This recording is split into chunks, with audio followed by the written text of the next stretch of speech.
everybody, it's Spencer. I just wanted to take a minute to talk about our new title sponsor before we get into this episode. Do you have old bikes clogging up your garage, your basement, wherever you keep them? Do you need to free up cash so you can buy that new bike you've been looking at? You got to get that gravel bike with the deep dish zip wheels. You know you need it. Well, we're sponsored by Bicycle, which is the world's largest global marketplace for pre-owned bikes.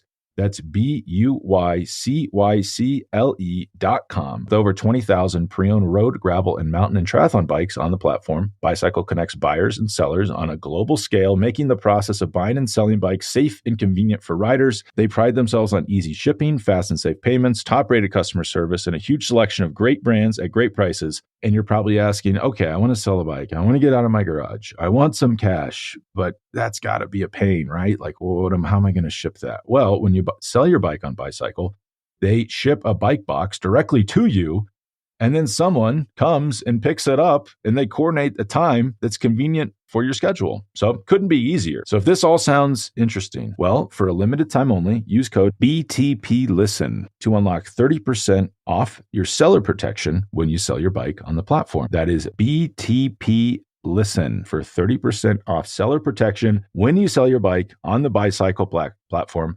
Again, that is BUYCYCLE.com. Check it out today. All right, let's get into the episode.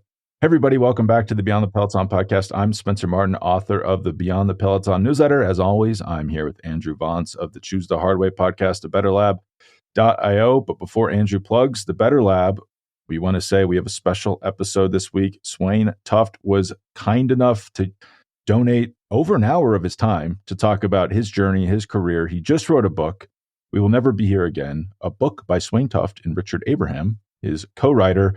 If you want to purchase the book, there is a link in the show notes. Svein will talk about it a little bit, as well as his career in the sport. To give a little background on him, he is a bit of a folk hero in cycling, and that he went from, I don't know, how would you describe that, Andrew? Just kind of aimlessly riding around British Columbia with his dog in a trailer. I think that's maybe the best known part of his story. But then he went on to race for some of the biggest and best teams in domestic cycling in Canada and the United States, and then made the jump to the World Tour, forging the path for Andrew to do so at an advanced age when he was in his mid-30s, left the World Tour, came back when he was in his late 30s, and then had some of the biggest successes of his career, winning a Tour de France stage in 2013, a Giro d'Italia stage in 2014, multiple Canadian national championships in both the road race and the time trial, second place at the World Championships in the time trial. So just an absolute engine on the bike, but also, I say, a beautiful person off it, with a lot of, you'd say, unorthodox and deep thoughts about, how people should approach the sport, which I think helped him compete, well into his 40s at the top level, which you would not draw up as the way people, no one would tell you that you could or should do that these days. But Andrew, you can plug the Better Lab, because Svein Tuft is also a big believer in the science-backed process that you guys have going. Yeah, we get into this in this interview. One of the things we talk about is how sleep scientists actually consider self-rating your sleep quality one of the very best things you can do to improve your sleep, and it's considered a gold standard metric. They actually evaluate even more than data they get from laboratory grade sensors. So that's one of the things that you'll be doing when you use the Better Lab. You rate your sleep quality every day. It's the best thing you can do to monitor how you're actually sleeping. If you haven't checked out the Better Lab, please go to the Apple App Store. You can download the app for free today. And what we do is we help you to mindfully build science-backed practices to sleep better, that work and that you do consistently over time, because that's actually the way you improve your sleep. Something I wanted to say about Svein before we jump into this, you kind of described his legendary storied trajectory. If you think about it, he was really living the van life before you ever thought about buying your first lift kit for your 4x4 Sprinter van, before you got your Rivian SUV that you're driving to the Whole Foods in Boulder. Svein was out there riding around on a junker bike, dragging his dog around in a trailer, not behind the bike, which you may have read about, doing odd jobs, baling hay, lumberjacking, like for real. He was out there being a lumberjack and And he looks, if you yeah, see him, he looks like a working yeah, lumberjack. He is a massive yeah, man. climbing mountains just for fun. And there was no social media. And he was just doing these things because he thought that that was interesting and it made him happy. How about that? So we're going to get into a lot of interesting things in this interview, negotiation tactics that you haven't even seen on places like Succession or Industry that are highly effective. The tour of Missouri, the early 2000s U.S. crit scene, one of our favorite topics, and why Brazilian Jiu-Jitsu and swelling to 205 pounds in the off-season might get you that World Tour contract. So let's go. It sounds like you're joking, but that's actually what happened. I'm still like in shock about the show, but we will get into our interview with Svein Tuft right now. So Svein, thank you for joining us. You wrote a book. You're an author of a book. We Will Never Be Here Again. Do you want to tell us a little bit about that before we get into the endless and probably tiresome questions Andrew and I have for you about your racing days? But first, give us a little bit of background on this project and how we can support it. Well, thanks for having me, guys. Yeah, appreciate it. The book, yeah, it's written by myself and my friend Richard Abraham. And he's a guy from the UK that I did a project with when he was working with WorldTour. Towards the end of my career, he came out to Andorra and we spent quite a bit of time. He really kind of dived into just like a deep interview. But it was also cool because we went up hiking in the mountains. I kind of showed him all my little zones where I hang out in the Pyrenees.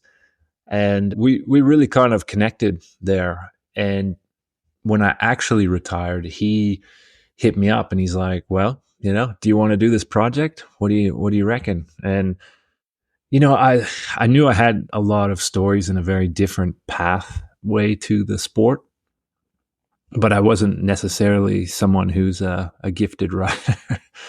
And so I saw this as like a really cool opportunity to capture that crazy lifestyle prior to cycling and then all of the stories involved in professional cycling, especially from like a different perspective that I had.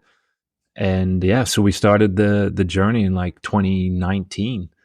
And yeah, it took quite a while, just as those things do, because we both had other things going on in life. And so it really kind of started by me just like recording big, long stories. And then he'd kind of transcribe them. And so it's very much in my voice and it's all, yeah, the way I speak and kind of share stories. So yeah, it's been a really cool project. And one of the things that blew me away about that whole process was you start delving in, like I've compartmentalized huge parts of my life. And when you become like a professional cyclist or whatever, you're so like blinders on and like just full gas forward always. And it's just like the past is just like gone and immediately forgotten about, and that's kind of what makes you maybe good at the sport, is that you're able to forget quickly about the kind of things you went through, like you'll finish a Giro and the stage 20, you're like, never fucking again. I'm not coming here. This is insane. But, a week later, you're like, yeah, that was actually a pretty good time. That was pretty epic, like that ability to forget is quite a handy quality for professional cycling, but maybe not for the rest of life. And it was really good for me at that time of my life, especially like with retiring, to just go over that whole lifetime. And yeah, it was actually mind blowing to me when I still read it now, like, cause I've been involved in a lot of the editing and proofreading and all that stuff. And I'm still just shaking my head with some of these stories. Like, how the hell did that, how did I get to, or why did I think that way? Or yeah, there's a lot of adventures in there. And so the book is called We Will Never Be Here Again. And we did it through a Kickstarter kind of funding setup there that I wasn't too familiar with, but it went really well. A lot of people backed it, and you can still buy the book through that Kickstarter. And the goal is for us to have them all printed in, like, for the first run anyways, by Christmas time. And so yeah, it's in the works right now, like the publishing and all, like the pictures are being put together. You can get the hardcover and all that kind of stuff. So yeah, it's I'm hoping to have the North American distributorship sorted out in the next little while here, and then I can pass that information on to you guys if you're keen to share it.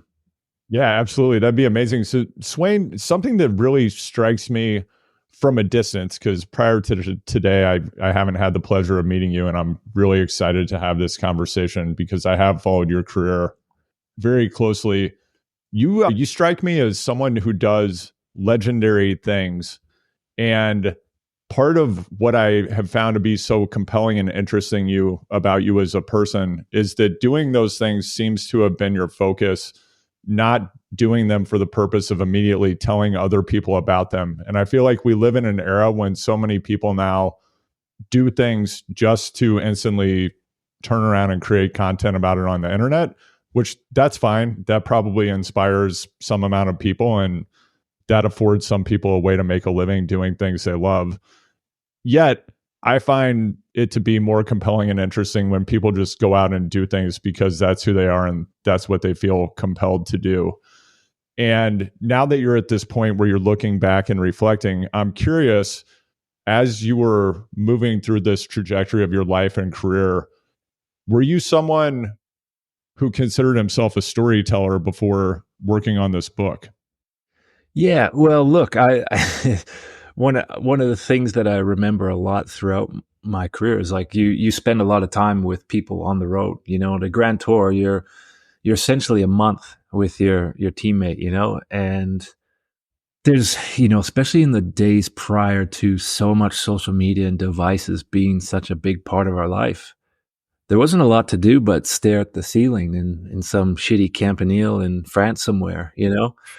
And so, people always knew I had a background. So it would come up and I would start telling these stories, which again, like I was just always like that at that phase of my life, that was just what you did. Like prior to being a cyclist, like I was essentially like, I was just riding around on a bike and I had no plans. Like I'd work odd jobs like hay baling and painting a fence and doing some construction, enough to like get some money so that I could keep moving, keep traveling, hitchhiking, hopping trains.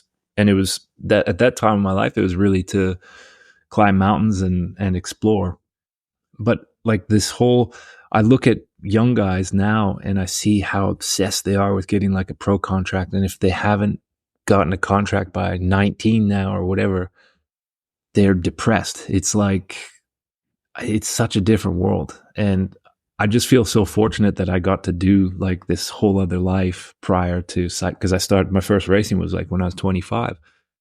And so I think like when I'd be sharing these stories with my teammates, they would just be like kind of mind blown because, if I think of, a very close friend of mine, Luke Durbridge, he was part of the AIS. It's just like regimented. You do this. It's all these steps. And it's like you do everything right in order to, and he did. He's one of those resilient guys that got thrown into the AIS meat grinder and was able to come out of it strong and have this big, long career. But they churned through thousands of kids to get those few guys and girls that come through.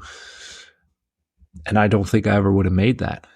I needed this other phase of my life to explore and kind of figure out who I was before I could go like, oh, this is something I can actually do.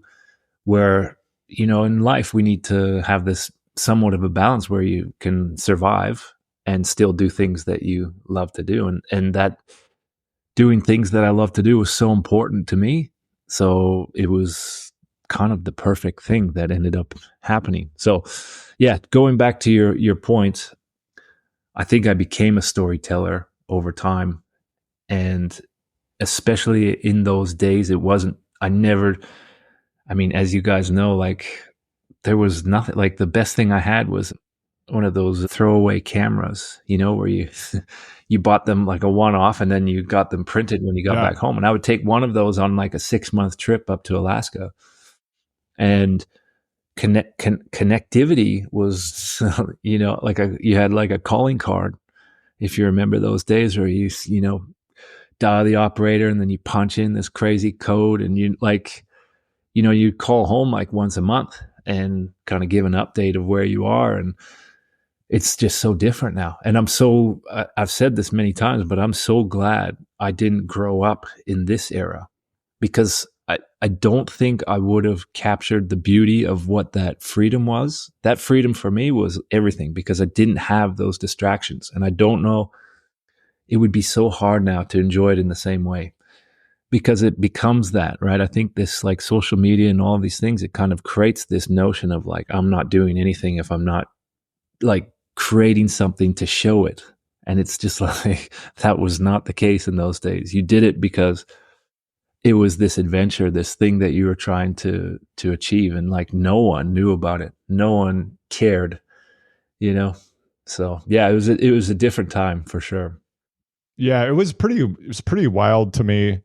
I have a lot of respect and admiration for Remco Evenepoel.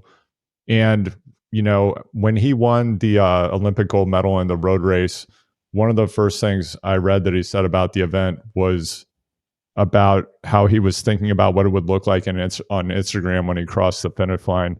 And that's fine. Like, that's what's on people's minds. But I was like, wow, like we've fully transitioned. Like, the guy's winning an Olympic gold medal and he's thinking about the picture on Instagram. It just kind of blew my mind.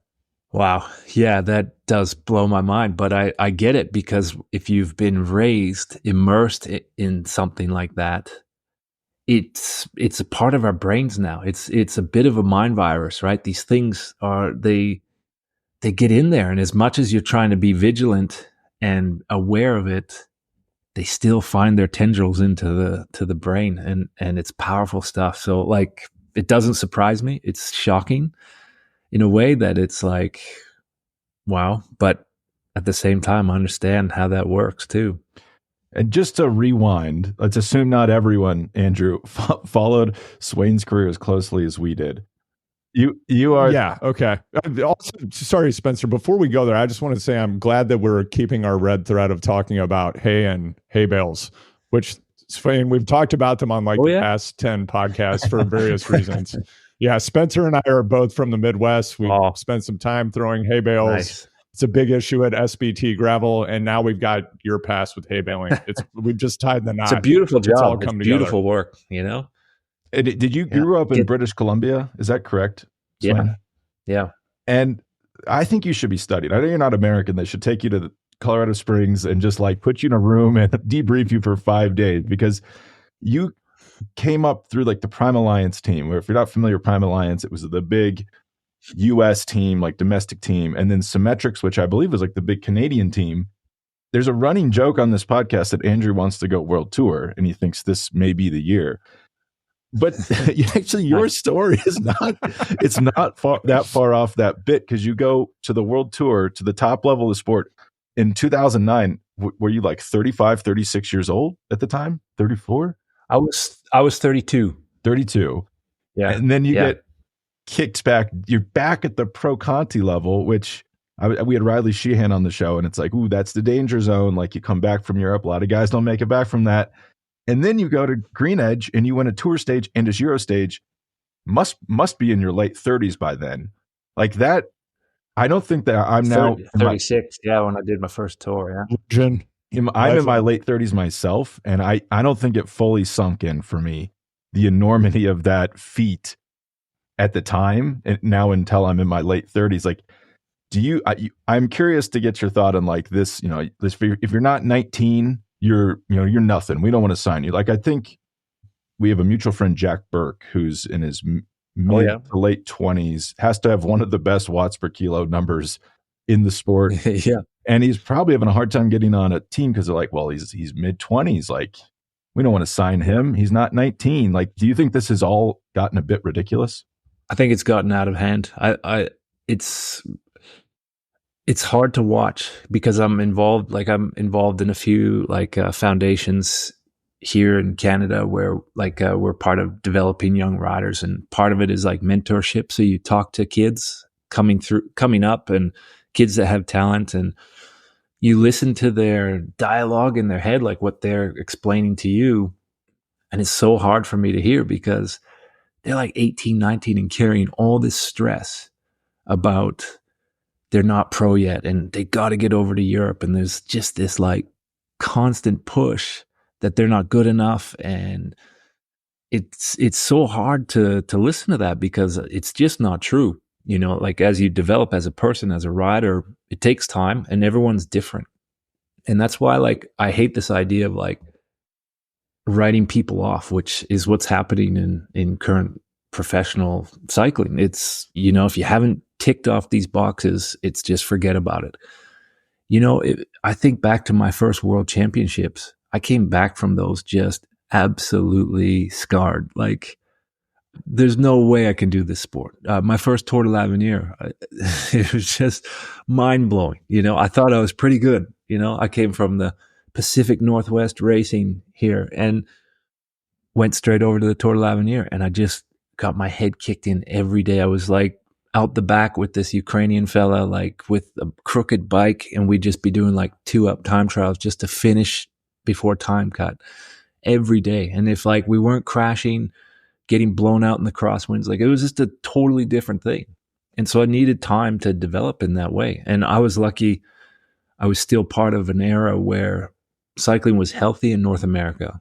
If you guys remember, like there were stage races that had like money, crits that you could go and win some preems and actually make a little cash to survive from week to week. Like I remember in that first part of those early years, me and a buddy just loaded up a car and we lived on the road.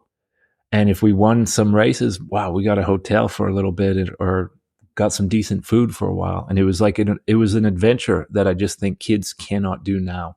And for me, that's a bummer because that was also like a very free, awesome time of life. And it should be that. But yet I see them just carrying this stress and like, if I'm not this, if I can't do. The other thing is everything's quantified.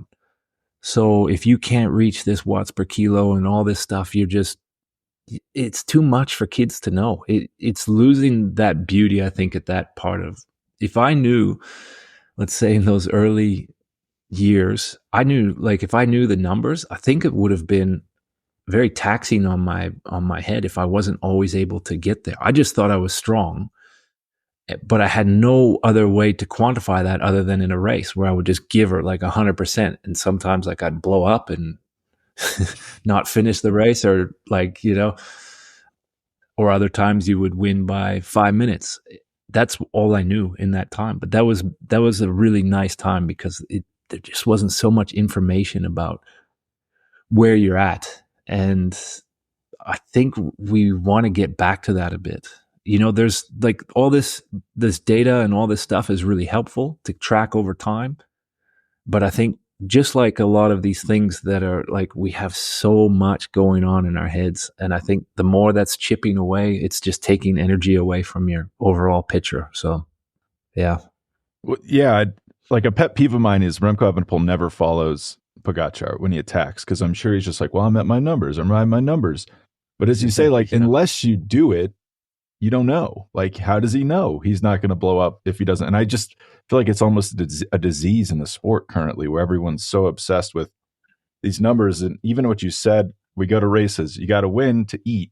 Like, think of what you're doing there. You're like sharpening your blade so intensely versus, and I just feel like a lot of like Aussies come into the European peloton and I think they're really good at winning, probably because of the track program and the AIS that you mentioned. And Americans that just always fall into this, you know, because if you're a really talented young American, you actually don't learn to win that often. You're just like, okay, you're doing the numbers. This is what you're doing. And I feel like there was a point at the Vuelta this year where every jersey holder was Australian. It's almost impossible to imagine that happening with Americans, even though a lot of these Americans are probably as, if not more talented than the Aussies. So that's an interesting, I've been thinking about it for a while, but it's interesting to hear you like actually say like, yeah, we were racing to eat. So we had to win to eat. And that's just not something you would get anymore. This podcast is just a bunch of old guys complaining about back in the day. Yeah, although I will say it's been interesting. We've talked a bit here about the Peter Attia interview with today Pogačar, and you know, one of the things that Pog talks about that's anomalous, especially for someone who has the raw numbers that he has, is how he relies on feel. both in training and racing, he thinks that's actually more important than the data he's getting from his power meter. And when you think about, Spencer mentioned, like when you think about what happens in racing, whatever level you're racing at, whether you're doing, the Cat 4 Dominguez Hills CBR crit in SoCal, or you're racing at the World Tour level and you're trying to win the world championships, when the attack goes, you have to go with the attack if that's the winning move. It doesn't matter what your power meter tells you, like you either do it or you don't. And if you don't, you're done. Yeah. And, both because of what I'm doing with the Better Lab in sleep and what I've heard from sleep scientists, where they consider the gold standard to be self-rating your sleep. It's even more important than lab grade sensors and instruments. I started digging into this on the sporting side and the measure of power output, for example. And when you look into this, there are actually meta-analyses. I'm looking at one right now, and it's titled Monitoring the Athlete Training Response. Subjective self-reported measures trump commonly used objective measures. So it's actually like a proven thing in the scientific literature that how you feel and how you self-rate your effort is more important, which most people don't know. And again, like our raw watts per kilo, like, do you have to do that at the critical moment? Yes. And your perception of what you're doing is actually extremely important. And I'm really curious, Svein, for you, having been there from the Prime Alliance days through your World Tour career and now working with young athletes, it does seem like this art of just listening to your body seems to have gone by the wayside. Is this something that you use to guide your efforts during some of your biggest wins? And how do you work with athletes now? Yeah, big question. Some things popped up while you were mentioning all that, and I think it's so true what you're saying. And I think the thing that hit me right away was best time trials and worst time trials of my career. And the best ones, I just felt good. It was like a mindset 2 days out. I was like just thinking how I'm just going to smash it. Like it doesn't matter who's there, what the course is. I'm just absolutely going to crush myself. Like, and there's no thought of power. Doesn't matter. It's about going fast over time, over the course. Worst time trials, looking down at the power. Oh, fuck, I'm not there. Looking down at the power. Oh, geez, this is bad. Oh, my legs hurt. Oh, this is, my position. I think, my seat, and it's just like this tape player of just negative shit. And it's so detrimental, that mindset, right? And it's going along with what you're saying, this constant data, this looking down and being like, I'm already at 7 watts per kilo. There's no way I can attack, like we're talking about the best guys here. I think it's like, yeah, you need a bit of balance of those things. You need an understanding of what it is. But when you're racing, none of that stuff matters. And you have to be able to follow the move and have the faith that it's going to be a massive hit, and then you're going to make it, and you're going to suffer and do everything you can to make it. I think it's really lost, and I see that working with people even now, and quite often I recommend to get rid of all of this extra stuff. Keep it tracking, but let's not have an obsession with the daily. Yeah, like people are kind of basing their day and their training off of this data that's not necessarily helping them. And just like you said there, you'll have someone who'll be like, oh, my sleep or my battery, whatever, like device, whatever language they use to describe their sleep quality. They'll be, it was really bad last night. And I'm just like, well, how did you sleep? How do you feel? Well, I don't know why it says that, because I actually feel pretty good. And I'm like, well, let's just go with that one, And then training was fine. Everything was fine. Sleep the next day was fine. Things didn't fall apart. And I think there's too much out there. I think these things have a place in a very acute sense when you need to really like hone down and figure out some things or get a baseline on someone. But I think the goal is, when you're working with people, is to have them understand what is bad sleep, what is good sleep, and strive to do the things that got them to the good sleep or to the good training, or all of those things, right? This kind of, yeah, it's So that's another thing I wanted to touch on, was just like through training itself, is like people don't want to do things that don't seem sexy. Like I think of all of this training now, it's like so specific. And I look at people's workouts and it's just so much going on. And I get it. People want to have like, keep it active and keep it interesting. But ultimately the things that make you strong, like if I think of like a Tadej, he's doing a ton of work in zone 2. The guy has a crazy high end of zone 2. And that's where he spends a lot of his time doing this work. There's nothing sexy about that for most people. They don't want to hear that takes like hours and hours in that zone, and not these crazy pyramid cadence workouts and, you know, all these things that, like, I get it. A lot of people are time crunched, so they need to make the most of that time. But in the end, it's really just consistency and time doing hard work. And that's cycling. You want to be good, it's hard work. There's no like smoke and mirrors to get around that. Just is. The algorithm's not going to like that. We're buried. No. We're buried. We're actually being shut down. She just quit. How did you go from being, as you mentioned, like a drifter, basically? You're riding around British Columbia, no plan. And then I'm looking, 2001, you're a trainee on the Mercury team. I'm just going to list a few names of the teammates. A guy called Chris Horner would go on to win the Vuelta. Floyd Landis, Gord Fraser, Baden Cook. I mean, this is ridiculous. Scott Moniker, Mike Sayers, Phil Zajac. I mean, this is like, you look at the whole team, it's like stacked. And you were, you must have been in your early 20s. Like, how did you even go from A to B there? How did you get hooked up with that team? Yeah, that was wild. What happened there was, from touring. So yeah, being a drifter, I rode up to Alaska a couple times, down in Mexico. I was just living on a bike for like 4 years, and I had a trailer with my dog, and I was just living the life. But weirdly enough, like while I was doing those trips, I was into getting more and more, like doing bigger days and kind of pushing it a bit. And I got a bit obsessed with that, but for no other reasons. Not like I thought I was going to be a bike racer, or it was just that pushing, that feeling of like, you notice from when you start with 0 kilometers in your legs, like when I first went, and then you saw how your fitness changed and formed over 2 months of traveling. And you're like, that's kind of a cool feeling. Like you think of how much faster, even with a trailer and a mountain bike and a dog and all that crap, like you're still able to like do these bigger days and kind of push it out, you know? And I was building a real foundation there for cycling without really knowing it. So to kind of skip into how that all happened was, I got my first taste of riding a road bike when I was back home working at a friend's shop, and I tried out this Cannondale with Spinergy. You guys probably remember those sweet Spinergy wheels. How old were you at the time? So that was like 24.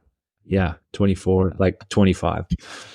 And I get on this bike, and I remember riding down this highway close by, like where I was working there, and the same power transfer of my whole rig that I had, you know, the dog and the trailer and all that stuff. And you're going like 45K an hour on this bike, and that just hooked me. And my dad is Norwegian.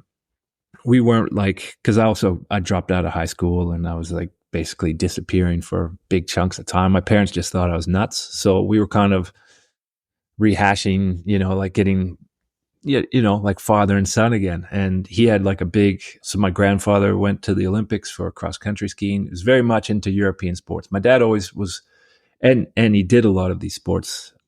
And my grandfather raced bikes in Norway back in the day. So he always had that thing. And I guess he saw for the first time that I had interest in something instead of just like pushing everything away. And so we started traveling around the Pacific Northwest in a little crappy pickup truck, camping out at all these different races. And it was like immediately I could just, if my bike didn't blow apart, if the race suited me in a way where like tactics weren't involved, that I could just like go and smash a race, right? And then I started learning the tactics and this and that, and just excelled quite quickly to the point where I was, that year I'd it was Broadmark Capital, which was kind of like a starter of Action Bergman. And there I did all the NRC stuff.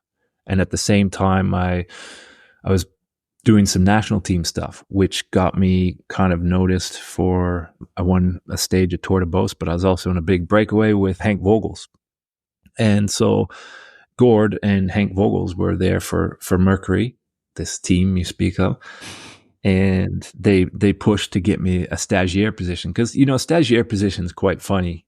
It is a great opportunity, but quite often you're just filler for a team that, especially during that era, that team was folding, or like John Warden was not paying guys. Let's just put it that way. And these were big names. And so they needed guys to kind of fill these spots. So I thought, oh, cool. Like this is like as good as being like, I mean, to kind of paint the picture, it would be like coming from doing local races in your region to going over and doing World Tour races.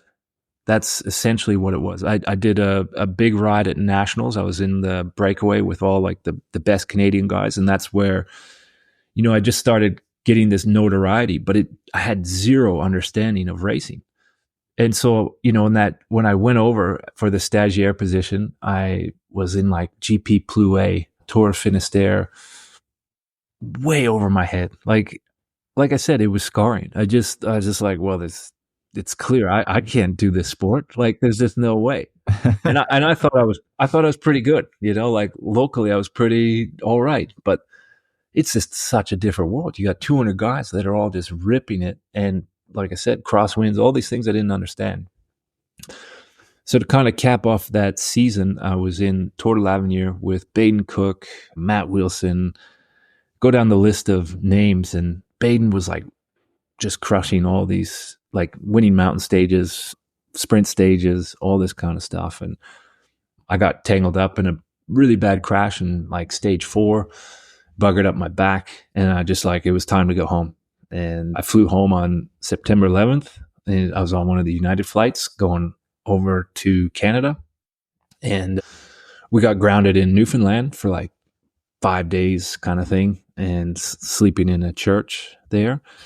And every day they'd be like, oh yeah, you're going to go home today, like they'd get you sorted out, but you just hang out and wait. And then, oh yeah, no, it's not going to happen today. So anyways, my mindset there was I was kind of broken, and I'd had this pretty rough experience in Europe in the sense that I was just like, this sport's not for me, at all.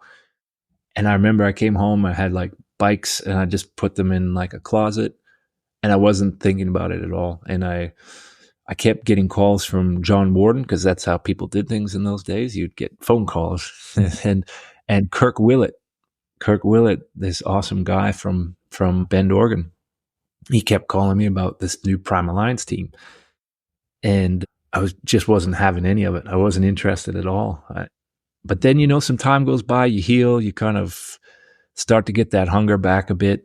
And then I decided to sign with Prime Alliance, which was really awesome part of my cycling life, just as far as developing and understanding like that culture of cycling and how you can do big things with like not such big names, just based on the belief in like a culture and a group of people doing awesome things.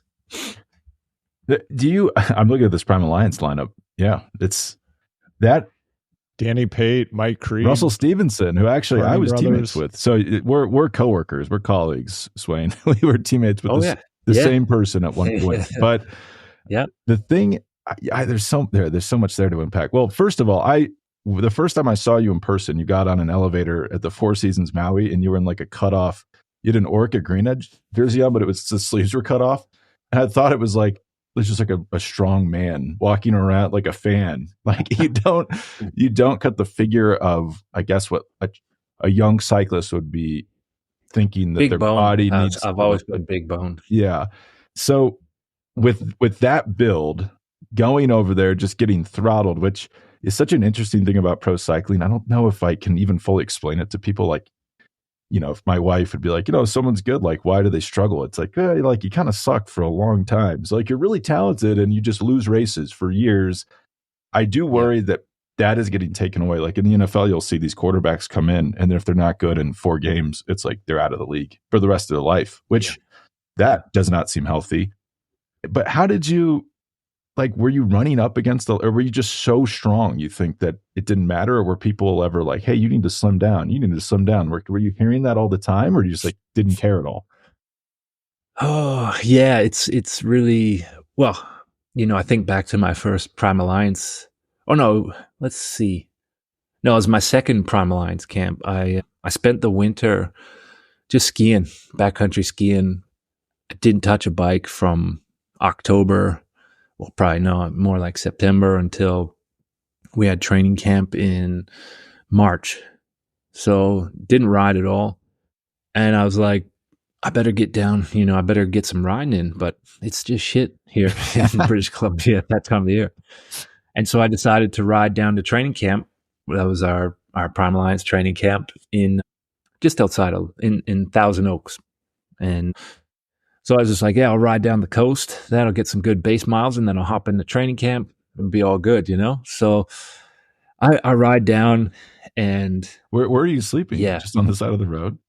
Yeah, side of the road. It was like full on Pacific coastal storm, like the worst weather, like 8 degrees and just dump, like not the rain that's just falling. It's coming like sideways off the ocean. Like everything is just absolutely drenched every night. And I do remember some nice moments though, like as I got further south, some tailwinds and sunshine and all that stuff. But I remember showing up to training camp, and there's guys like Jonathan Barders on the team, and like the new guys were just looking at me like, what is this guy's deal?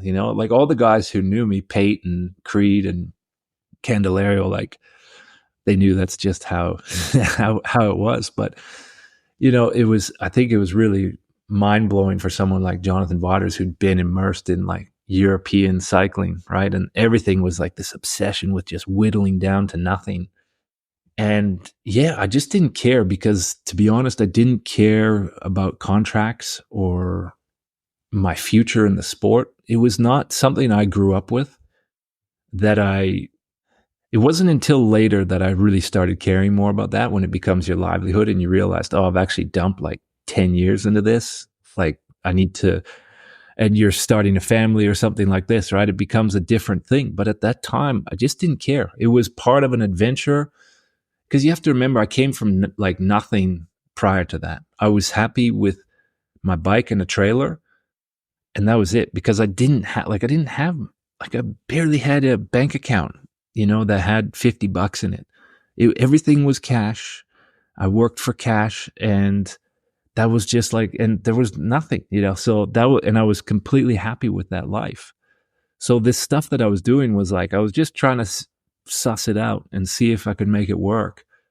But it had to be fun, and it had to be in my own way. So I wasn't like concerned what other people thought. But you're right. So much of my career, like people have been looking at me like, is that the mechanic, or what's this guy doing here? Like he's on the team. And it is something that is very prevalent in the sport. It's like this obsession with, I used to laugh because I'd see it all the time.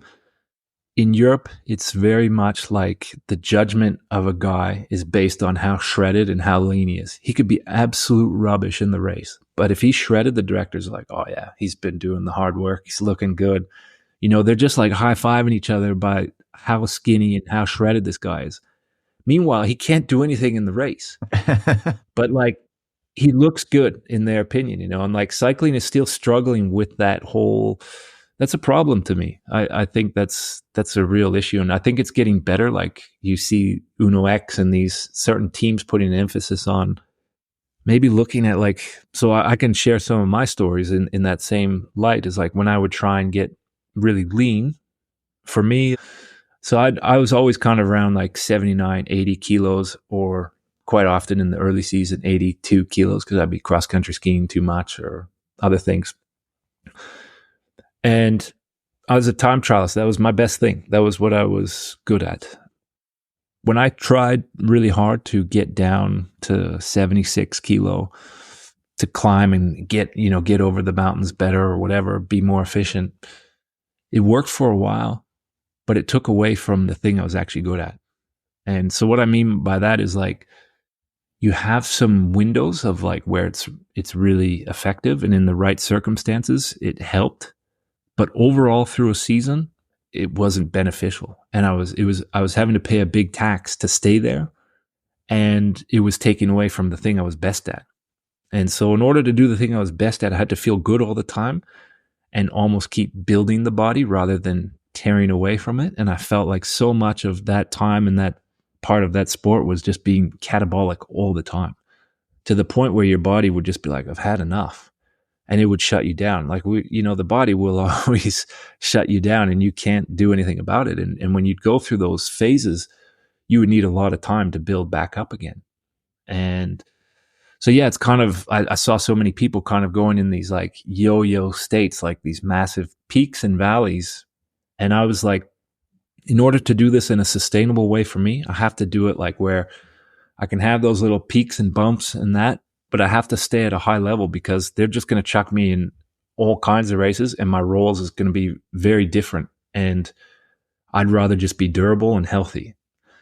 And I think that will lead to a long career, but also satisfaction of a happy, healthy career that I'm proud of at the end, rather than trying to chase down these crazy things that aren't sustainable. So yeah, once I realized that, I was like, okay, this is how I'm going to roll. But yeah, it's a funny sport to be in when you are an individual thinker, because it's very much like this tradition and this kind of mindset, right? Of Yeah. I mean, even just being at the tour this year, like Uno X, like Andrew and I are probably both unorthodoxly shaped humans to be riding bikes, but Andrew particularly looks like someone that would be on Uno X. Like, it's shocking how big they almost look like a rugby team when you see them in real life. But like Niels Pollitt is someone, I don't know if you watched the tour closely this year, but I think it was stage 19 maybe, stage 19 or 20. The Bonnet was the biggest climb of the tour. He's a big dude. Like, Niels Pollitt is like intimidatingly big. Yeah. He goes to the front and just shreds the field. Like, all these little climbers popped off the back. Everyone's mind is exploding. How is this happening? It's like, well, they're not racing up 90% grades. Like, you can be putting out less watts per kilo, but your raw watts are just so high that a smaller rider who's worked so hard to be skinny just cannot produce the watts to hold the wheel. And I saw it as like a wake up moment, but there is, like, even at the highest level, some of these teams, it's just an obsession with being small, and no one actually thinks of the other side of the equation. Like, well, what if you're just really strong? Because you're not often going up. Like, not every race is up Alpe d'Huez. Like, it's not just a watts per kilo game, and I feel like people forget that. It's almost free cheese if you're a team. Like, I think Alpecin made their whole program on this, like, just big guys, just like big, strong guys racing hard. And that's their whole strategy. Yeah. And that's such a great point. It, like, so much depends on the gradient we're talking about, where that actually really takes play. For like the majority of the time, you're kind of in that 4 to 5% gradient. It's, being big is not going to be a big issue, right? That raw power is really crucial. And so you're on Prime Alliance. Jonathan Vaughters is on that team. 2009 rolls around. You go from Symmetrics to Garmin Slipstream, which is owned and run by Vaughters at the time, I believe. How did that come about? Like, how did you make that jump from domestic to the World Tour? Yeah. Look, it was not by choice. I wasn't pining to get over to Europe at all. Like I said, I didn't grow up with the sport. At the time, all I saw was not such good reports coming out of Europe as far as, just what was going on there. And my experience kind of backed that up, because I think when you're getting your head kicked in, it's easy to go, oh, everyone's doing this and poor me, So it wasn't really on my radar to go. But at that time, I had a big year with Symmetrics, 2008. And it was also the market crash there where our sponsors were done. And they came to the team and said, look, we can't continue paying you guys, but we can get you through like some important races that we, to the end of the year, which was like Tour Missouri and, Tour Beauce. And so these were important American races at the time. And I had I went to the Olympics, and then I was like third in Tour Missouri to like Rogers and Vandeveld. Yeah. And then I think you beat Hincapie. I remember being at this race. I think it's possible. Yeah. I was there. My mom was there as well. I think we went on the Garmin Slipstream in the RV that year. I'd Oh, written yeah. something about Craig Lewis, I think. Okay. And Botters had us on. My mom got to meet the team. Everyone was very nice. Cool. Yeah. Yeah. So, those things made an impact, and Votters was always I always liked that about Votters. He always had his like finger on the pulse as far as like North American cyclists. And he, at the time, he always wanted to make sure they're like, he was bringing them to Europe in a good program. And I remember sitting down with him, and that was weird because, I remember Votters from Prime Alliance. We weren't exactly close or best friends, but it was interesting just having this negotiation. And I remember just going like, yeah, I'm not so sure. Like I wasn't so sure about going to Europe. I didn't have any other options. It's not like I had some great thing in the bag, but I was just like, I don't know.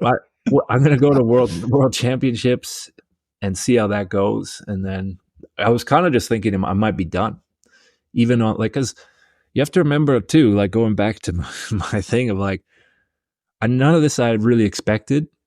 And that year I'd done the Olympics. So, check that off. Won Tour Beauce, which is like, as a Canadian, it's kind of like a big check, and I'd done more than I'd really ever expected, really, to be honest. And so I wasn't just like, I got to get to Europe and really prove myself there. I mean, the life I'd had up to that point, it was awesome. Symmetrics was like just a band of brothers traveling around South America and all over doing these crazy races. It was a lot of fun. And yeah, I remember that was like probably the best way to negotiate, just being like not really interested. And so yeah, then I will say, I said I'd go to Worlds and see what happens. Did that, and I ran second at the time trial. Not bad. Yeah, it was a bit shocking because like I knew I was on a good year and having a good run, but I was just like, if you look at my results prior to that, I was just like not even on the mark, right? So yeah, JV kind of switched up the contract again, and I decided to go for it. And that was where everything changed in the sense of how I kind of looked at the sport, and again, it's that kind of phase there where you start to realize how much work you have put into this thing and how it actually is a pretty good life if you can, because I hated so much about professional cycling, yet it provided this beautiful life and a lot of things I did like about the racing side of things. So I was able to just balance that in my head and be like, okay, worst case scenario, I go to Spain and hang out for a couple of years and see what that's all about. And Svein, longtime fans will know it's around this time, February 7th, 2009, there's the New York Times feature about you, right? Yeah. And also for longtime fans, you had an interest in MMA. Could you talk a bit about training for mixed martial arts and how did this fit into both your approach as a cyclist and what did it do for your confidence? I'm curious, walking into a negotiation with some of these people. Yeah, I love Brazilian Jiu-Jitsu. I started training a lot in like 2004. I had friends that I kind of grew up that were really, really big into just mixed martial arts, and I became kind of like a training dummy for them because I had like no skill, but I had like a big engine, so I could just keep going and just keep getting tapped out and keep getting tapped out. But through that process, I was learning how everything works and just how the feeling of like what it is, because it is like a chess match with your body. It's I don't know if you guys have ever been involved in anything like that, but it's really, I don't know, it ticks a lot of boxes for the things that I like about sport. And it's quite funny. I remember back to 2006, I'd basically spent all fall and winter just training. I was kind of on the verge of quitting cycling and going into training. And look, again, it was in the same sense. I had no goal or like an idea of like what I was going to do with it. I just liked it so much. I was doing like training twice a day. I was not riding that entire fall and winter. If I did ride, it'd be to like kind of recover from being so beat up and bruised from this other training that I was doing. But I remember there's like a team photo of symmetrics, and I would have been like 200, 205 pounds that spring. So like my body just went like just ballooned out. And like it's so crazy because I did Commonwealth Games that spring, and I was just huge, like way too much. And that was when I was like, okay, I gotta pick something here. Like, you love this other sport so much, but you've spent a lot of time in cycling now, and you're okay at it. You're and this other thing is like, it's kind of sketchy, especially at that time. Like, a lot of the places I would train just seemed dodgy. They were run by like Hell's Angels guys, and it just, it was an interesting time. But I decided to pick the cycling, and I've always stayed involved in mixed martial arts in some way or another.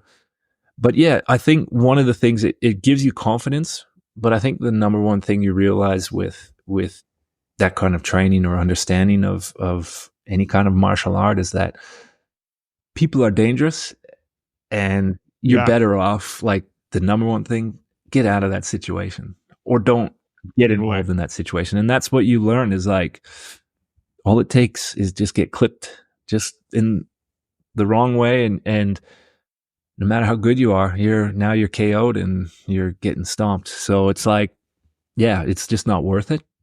It's nice to have that, but I think what I learned watching all of my friends is it humbles you, just like what I think all sport does. And that's what I think sport is so important for young people, is that it humbles you, and it makes you assess things and look at things differently. Than you see a lot of people who have this like overconfidence, yet no ability or understanding of how things work. And you're just like, well, that's very dangerous for you, because you think you're up here, and the reality is, all it takes, I mean, if you get smashed in the head, it's a horrible, horrible feeling, when you're kind of semi KO'd and you realize how you have no control at this point of anything. So yeah, it's a amazing sport, and I'm very glad I got to do that also while cycling.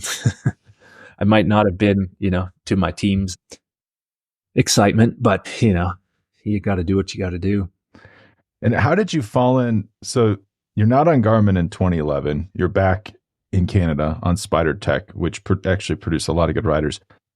And then how did you get involved with, it was Orca Green Edge. I think the team was just starting. It was kind of an interesting program, unorthodox program, you would say, out of Australia. And was it like instant chemistry, or was it another, like, they had to convince you to come back to Europe? No. So yeah, long story there. I'll try and condense it. So with Garmin, so my first year was just like, I started out concussed in Tour, California, struggled through that year, started getting things dialed towards the end of that season. And I always say this to young guys, that quite often it's going to take you 2 years to get things figured out, unless you're just like a super phenom. 2010 I had a really good year, won the Prologue and Anaco, and did some other, just started getting the hang of things, right? And I wanted to keep riding with Garmin. But Jonathan, he's a hard man to track down sometimes. And for me, I like to have, I don't have an agent. I like to do things in a manner where it's like, hey, we can have a chat, and sort this out. And just never got the return on the phone calls or emails or what have you. And for me, that's just a sign, like, okay, well then, if we can't have that conversation, then I don't know, where do we stand? And at the time, this Pegasus, I don't know if you guys remember this Pegasus. Yeah, so this was coming up, and they were throwing around crazy money. And like, I talked to guys that I respected, Robbie Hunter and McEwen, and you go down the list of guys that they had duped into signing. Daryl Impey, a good friend of mine, signed, and it was a lot of money. And I signed with those guys. And I remember, it was like, I remember going to the training camp, and I think it was like early December in Australia, flew over, like, like first class and all this stuff, like really seemed like something. And you get there, and we're just like kind of staying in dormitories, and the bikes are all out in the parking lot in cardboard boxes. And it just seemed like, oh, okay, this seems a bit dodgy, you know? And yeah, sure enough, December of that year after this training camp, we get the email that, oh yeah, this was right before Christmas. Yeah, the team's not happening. Sorry, you know, you're going to have to figure out another option. And I was really lucky that Spider Tech was coming up at that time and have close friends, you know. Well, Steve Bauer was the manager, and my friend Kevin Field was as well, like running like the head director. So, you know, not a lot of guys were able to jump onto something that quickly. That's a horrible time of the year to be out in the lurch, you know. But I was very lucky to have that Spider Tech option and had a great time that year actually racing with those guys. And I think it was helpful for my development, kind of being put under pressure again, in the sense of like trying to go for results for the team and that kind of thing. So it was like a really good part of my development. But at the same time, I was always, because Matt White worked with Garmin and I was very close with him there. And he always said, like, he was just in contact with me through the Spider Tech year, like, yeah, we're putting together a proper team with like proper backing. And after this Pegasus thing, I was kind of leery of new teams, you know. It's kind of worrisome to start up with another startup. But then I started understanding the people behind it, you know, Jerry Ryan and the infrastructure that they already had set up. And I was like, okay, this is a real deal. And then I trust Matt White. And that was not a hard sell at all, because I wanted to be there now. You know, this was that shift where I was like, okay, this is what I'm doing. And even though like I might be at an age where most people think you're washed up, I still felt like I had a lot to give, and I felt really good as a cyclist. And I feel like it was like things were coming together in the sense of just experience and all of those. I think experience, really the big one, is your ability to understand training and where you're at and what you're actually capable of. And I say it all the time, like just being able to find your niche within a team, like what you might not be on top form, but you can do many other things within a day and give value to the team. And as soon as you understand that as a cyclist, you can go a long way with that. And so like on the Spider Tech, the Canadian angle there, I mean, there's so much, we could sit here all day, ask you questions, but I heard from like a young Canadian that it was like rest day of one of those Giros, I think when you're on Orica, when you're like, you called them to talk about results at a local race, like say it was like San Dimas stage race, like that. Like, yes. Are you, because that does not fit. You think of Svein Tuft, you think of MMA, you think of you're living in the woods, foraging for food. I do not think of you as like firing up the live stream of Tulsa Tough and like, let's check out this young talent. But apparently, yeah, that's what we do. Apparently, that is what you're a sicko, just like us. Like, can you talk a little bit about your mentorship of like the next generation? Well, yeah, I'm always interested who's coming up and who's like, yeah, like, because I'm always thinking of people who might have been a bit like me. It could have been very easy for me to just go and do something else. And I'm not saying, oh, cycling needed me or what have you, but you know, if it's something someone's chasing after and I can help them with a bit to have like a better understanding of what they're getting into and maybe some ways to kind of avoid some of the hurdles and the pitfalls, then yeah, I like to just like having a few conversations. It's simple. I don't remember that particularly. Like if maybe I just had some time and it just lined up to make that call. And like rest days can be, you just like hanging out, not doing too much, you know? And I think we just lined it up to have like a quick chat. It's Jack Burke, actually, that now that I think of it.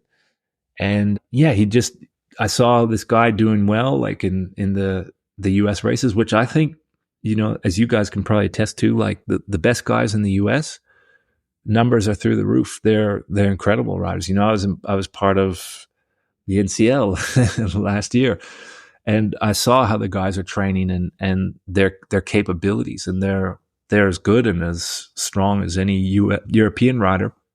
It's just that it's a different game. And I think that a lot of times, if that mentorship or just being able to share experience, or I think what happens is in North America is that a lot of the information around these young guys, it's wrong information. For example, everyone, like when I was going over to Europe, they're like, "Oh, are you going to be so good at Roubaix and all these things?" They just had this preconceived notion about who I was.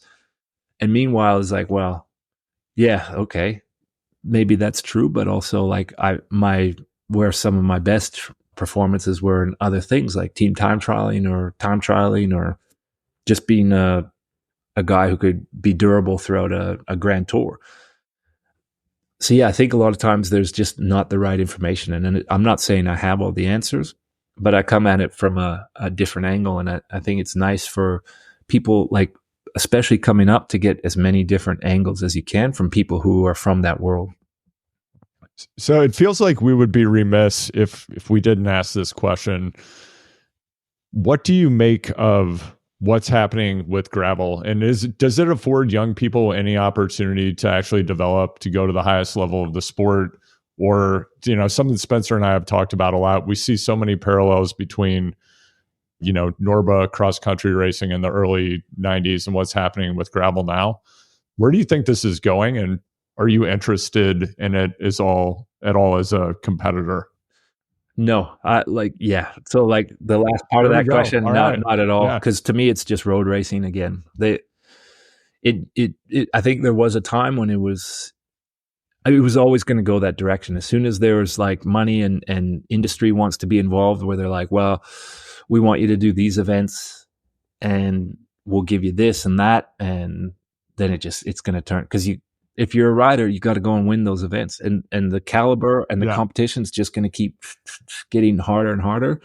And I watch these things, and it's just like the guys who are thriving are basically ex roadies, and or just like super talents like Keegan, these guys that like altitude machines. So yeah, I think it's cool. I think it's good that there are those events.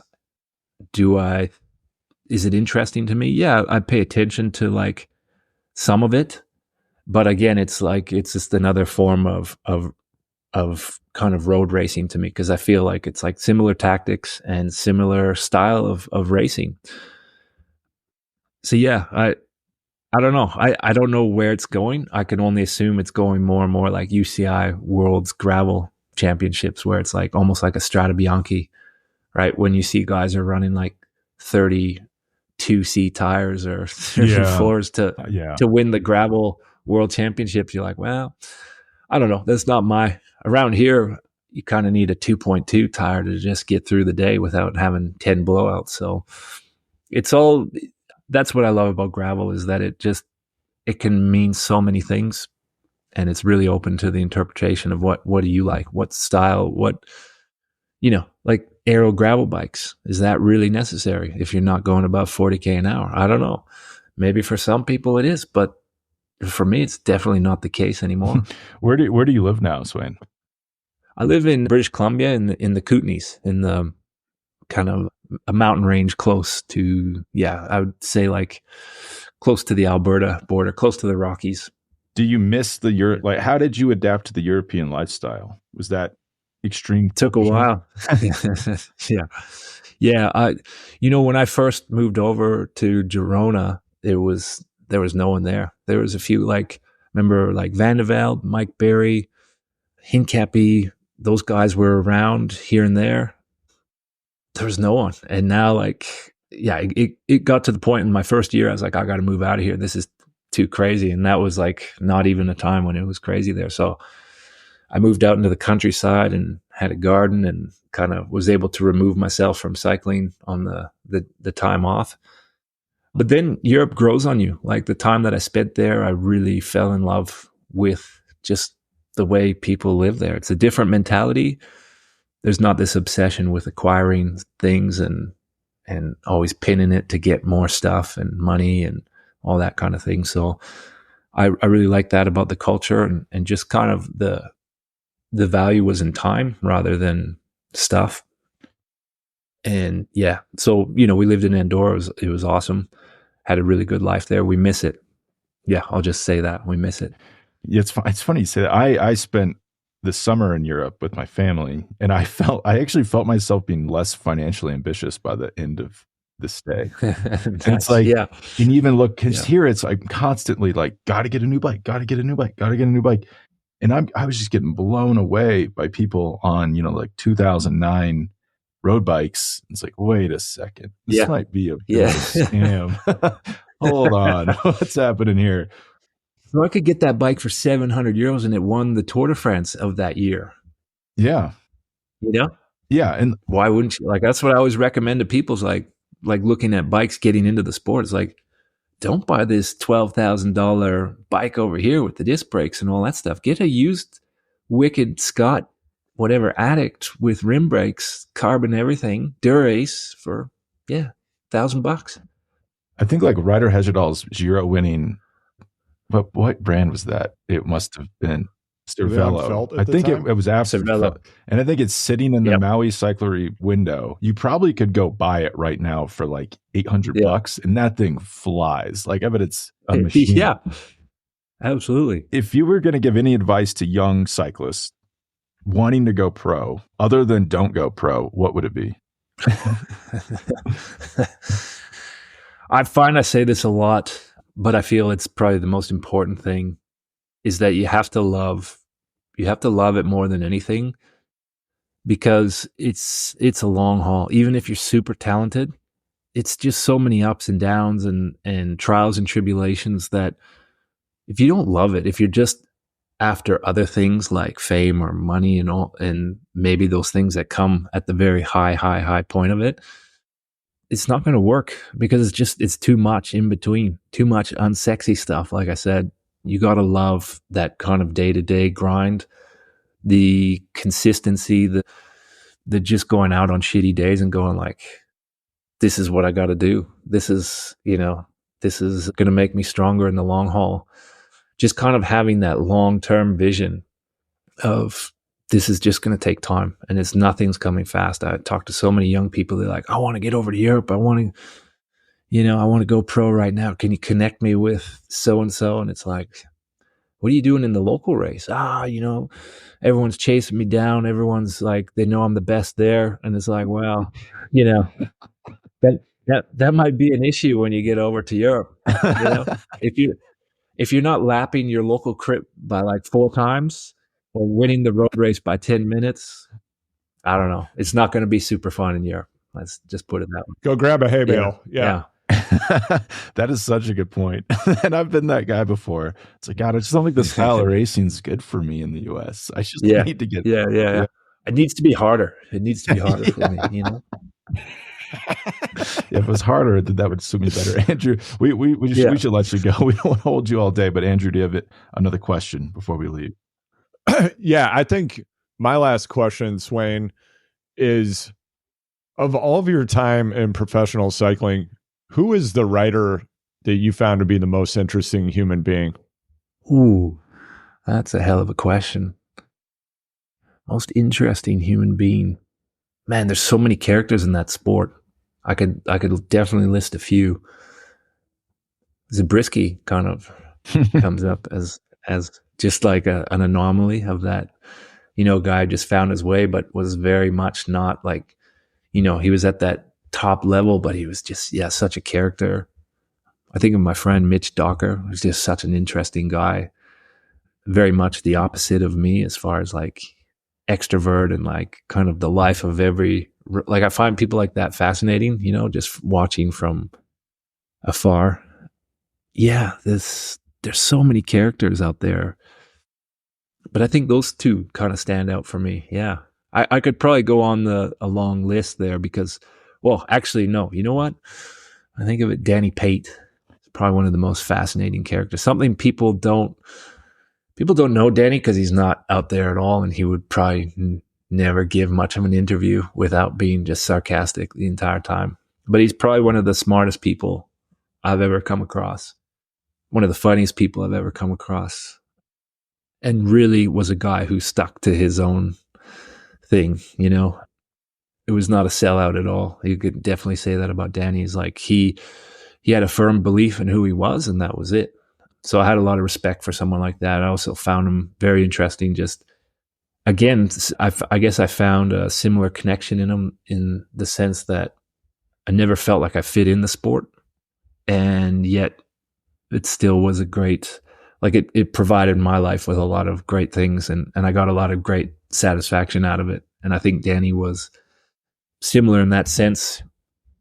I think he probably, for me, he was a guy who was very much underrated and probably could have done way bigger things in the sport if he wanted to.